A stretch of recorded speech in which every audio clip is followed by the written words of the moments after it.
Euh,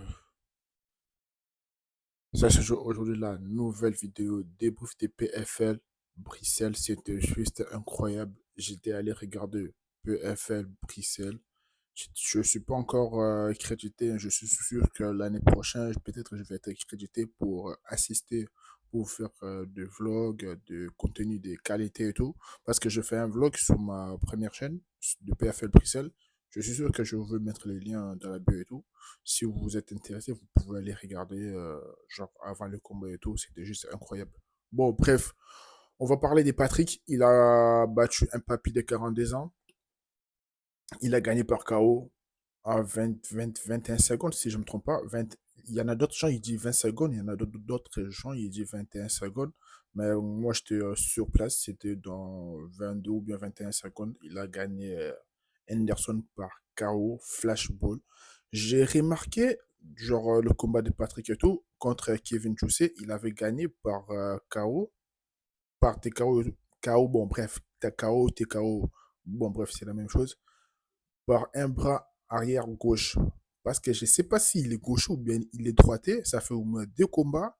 Si vous regardez très bien le combat, si vous regardez très bien le combat et tout, ça fait deux combats d'affilée. Genre, Kevin Jousset, il a tombé par son bras gauche et Anderson aussi pareil. Je ne sais pas s'il est droitier ou bien il est gaucher. Parce qu'à chaque fois, c'est adversaire. Il envoie des kicks. Il est en train de balayer à la main droite. Après, il va envoyer son avant-bras gauche et tout. Ça fait faire dodo. J'ai regardé ça pendant genre le week-end et tout. J'ai remarqué que ça fait deux combats d'affilée. Il gagne de la même façon et tout, genre dans la même combinaison, dans la même formule et tout. Après, contre Kevin Jousset, ça a passé. Contre Henderson aussi, ça a passé. Après, contre les vétérans, contre Doumbé, je suis pas sûr que ça va passer parce qu'ils ont presque les mêmes styles. Ils ont presque le même style, je peux dire. Ils sont des contraires. Parce que le combat de genre Jordan et Kevin Doumbé, si vous regardez très bien les KO, Jordan, il a envoyé un KO parce que Seydou Doumbé, je dis Kevin, Seydou Doumbé, il vient de Glory et tout, tu vois, de pied-point, King Boxing. Ils ont tellement habitué, genre, à envoyer des kicks et tout. Après, il va balayer, après, il va frapper pour te mettre KO, tu vois. Patrick aussi, il fait pareil, en fait. Après, Patrick, il vient pas de la kickboxing, mais il a commencé le MMA. Il a fait section amateur, après début professionnel. Après, là, il est explosé de fou. Mais si vous regardez très bien le combat de Kevin Jousset contre Patrick et le combat Anderson contre Patrick, c'est la même chose. C'est la même combinaison en fait. À chaque fois, je sais pas, leur game plan, c'est d'envoyer des kicks, être pas trop proche pour éviter les KO, mais à chaque fois, il fait les mêmes erreurs en fait. Il envoie des kicks, Patrick il balaye, après il envoie son avant-bras gauche et tout. Je me suis dit, c'est juste incroyable et tout de la combinaison de Patrick. Après, son coach, il n'était pas trop paniqué. Son coach, c'est Tariq. Il a fait trois victoires sur trois. Euh, Patrick, Boris et Hamzat et tout. Et c'était juste incroyable. J'ai vraiment kiffé PFL Bruxelles et tout. C'était juste pour voir si c'est à refaire. Je vais la refaire. Mais cette fois-ci, je vais aller avec ma voiture.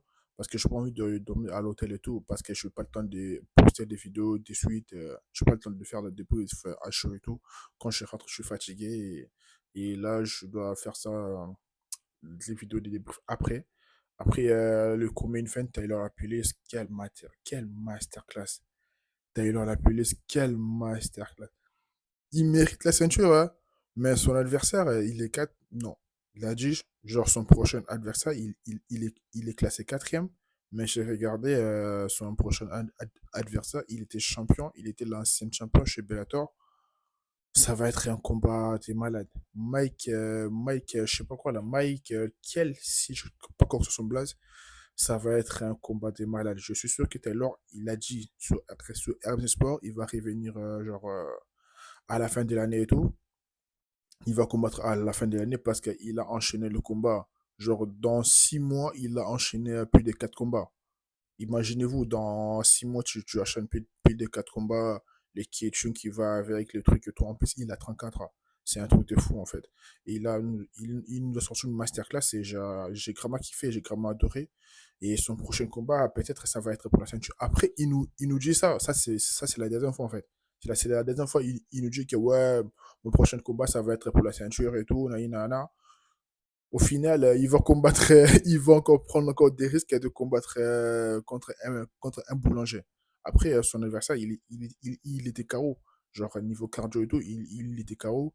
Et là, vraiment, Taylor la piste, il commence à monter en puissance. À chaque fois, je le vois, il combat. À chaque fois, il monte en puissance, en fait. C'est juste incroyable et tout. Je suis sûr que son prochain combat chez PFL, ça va être pour la ceinture, en fait.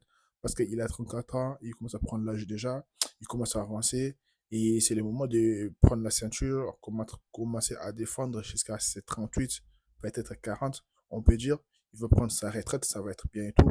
Et Boris, quel masterclass. Oh là là là là là là. Quel masterclass niveau striking, c'est juste incroyable. 4 combats chez PFL, 4 finitions, 3 par KO, 3 par TKO ou bien par KO et une soumission au PFL Nantes et tout. C'était juste incroyable, c'était juste beau à voir.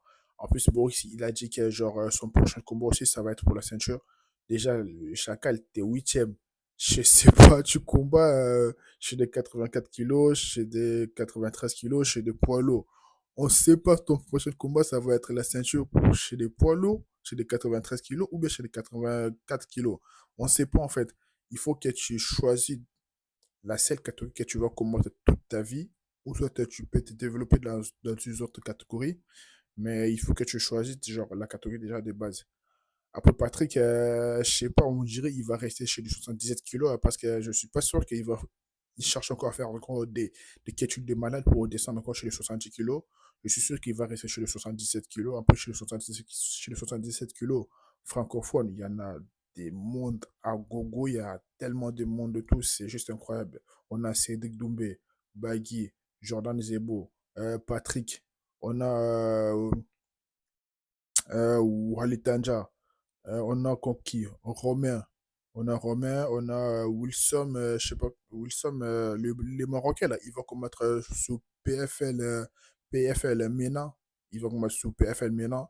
C'est juste incroyable. Si Patrick il reste chez les 77 kilos, et les seuls combats que, genre, le public francophone et tout, il est vraiment en train de patienter, c'est les retours de cette tombée. S'il veut prendre contre Patrick ou peut-être Jean. S'il va prendre une contrepartie, ça va être compliqué. Moi, je m'aimerais bien qu'elle Doumbé, il fait encore un combat de retour contre un mécanicien ou bien un boulanger. Il prend ses repères. Après, là, il va chercher Ted Jean. Ted Jean, déjà, il va combattre déjà pour le tournoi de PFL Amérique et tout. Et je suis sûr qu'il va prendre un boulanger. Après, peut-être à la fin de l'année, on peut voir Cédric Doumbé et Patrick, si c'est possible. Après, j'ai carrément oublié Abdul. Abdul aussi, il est chez les 77 kilos. Donc, la catégorie, ça va être bien chargé. Niveau francophone, déjà. Après, si tu mets niveau mondial, ça va être juste un truc de fou pour Patrick et tout. Et là, il a call out le même adversaire que, genre, Saladin Parnasse. Il voulait combattre avec lui pour son prochain combat. Il a gagné net Diaz et tout. Après, je me suis dit, Patrick, pourquoi tu prends que des VR en fait? Pourquoi tu prends que des papiers en fait? En plus, c'est sa carrière, c'est bien, hein. Sa carrière, c'est bien. Après, là, il cherche d'abord l'argent. Après, et il commence à faire un envers parce qu'à l'époque, à l'ancienne, c'était genre, tu cherches déjà à gagner des victoires. Après, tu cherches la ceinture. Après, tu vas chercher l'argent. Mais cette époque, c'est devenu, tu dois chercher les hypes pour prendre l'argent. Après, tu vas chercher la ceinture plus tard, mais c'est n'importe quoi en fait. Et c'est comme ça. C'est comme ça et tout. À l'époque de Cédric Doumbé, des Francis Ngannou, des Cyril et tout, c'était juste aller chercher la ceinture. Après, tu vas aller chercher de l'argent plus tard. Mais cette époque, c'est devenir les contrats en fait. Après, je voulais parler encore de qui de Mossart. Il a gagné par soumission. Il a pris un mécanicien jamaïcain. Il a gagné par soumission, étranglement arrière, comme d'hab. C'était juste incroyable à voir. Je sais pas pourquoi il n'a pas combattu contre l'Ivoirien. Là, j'ai carrément oublié son blaze et tout. Et, Baris, je savais qu'il très bien qu'il va perdre. Je vous rassure que Baris, je savais qu'il va perdre contre Oliveira. Parce que Oliveira, C'est un mec, il est tellement complet partout, en fait. Là, je suis pas contre Barris et tout, mais Barris lui-même, il avait dit, le seul mec qui peut m'arrêter, c'était Oliveira. Et il a arrêté, frère. Wow, quand je regarde le combat, c'était juste un combat incroyable. Premier round, c'était juste beau à voir. Niveau sol, il y en avait genre les deux mecs qui sont tellement techniques et tout. Niveau striking, c'était beau à voir. Quand tu regardes le combat, t'as la plaisir de regarder le combat de Barris et Oliveira et tout. Je me suis dit pourquoi ils ont mis ouverture de la carte. Je suis sûr qu'ils pouvaient le caler au quatrième combat et tout, tu vois, au quatrième combat, parce que Inoue et le Brésilien là, le combat c'était bien, mais nous, genre les fanatiques français, on ne connaît pas en fait. Vous pouvez le mettre Inoue et le Brésilien là au début de la carte. Et le combat de Oliveira et Baris, vous remettez ça au quatrième combat. Genre, quatrième combat, je peux dire Baris, Boris, après Tyler Apilis, après Patrick Abebera, ça va être carré. Après, Inoue aussi, c'était un vrai combat, ça m'a régalé. Malgré tout, je ne l'ai pas filmé, je n'ai pas posté sur ma chaîne YouTube et tout. Mais c'était un combat beau à voir, niveau technique, niveau striking, c'était juste beau à voir. En plus, Inoue, il avait gagné. C'est juste incroyable et tout. Et Hamzat, wow, qu'est-ce qu'il est fort. C'est ça que je vous ai dit quand je fais analyse et pronostic et tout. Je vous avais dit que Hamzat, il va gagner. Il a gagné par KO. C'est que j'avais prédit et tout. Il a gagné par KO. C'était juste beau à voir. Je me suis dit, Hamzat, niveau striking, il est trop bon. Il a la force de mettre KO. Il a un coup KO, tout. Il a la force de mettre KO. C'était juste, wow. J'ai vraiment kiffé Hamzat. En plus, il est dans le même team que genre Boris, Patrick et tout. Parce que son premier combat chez PFL, il avait perdu par décision.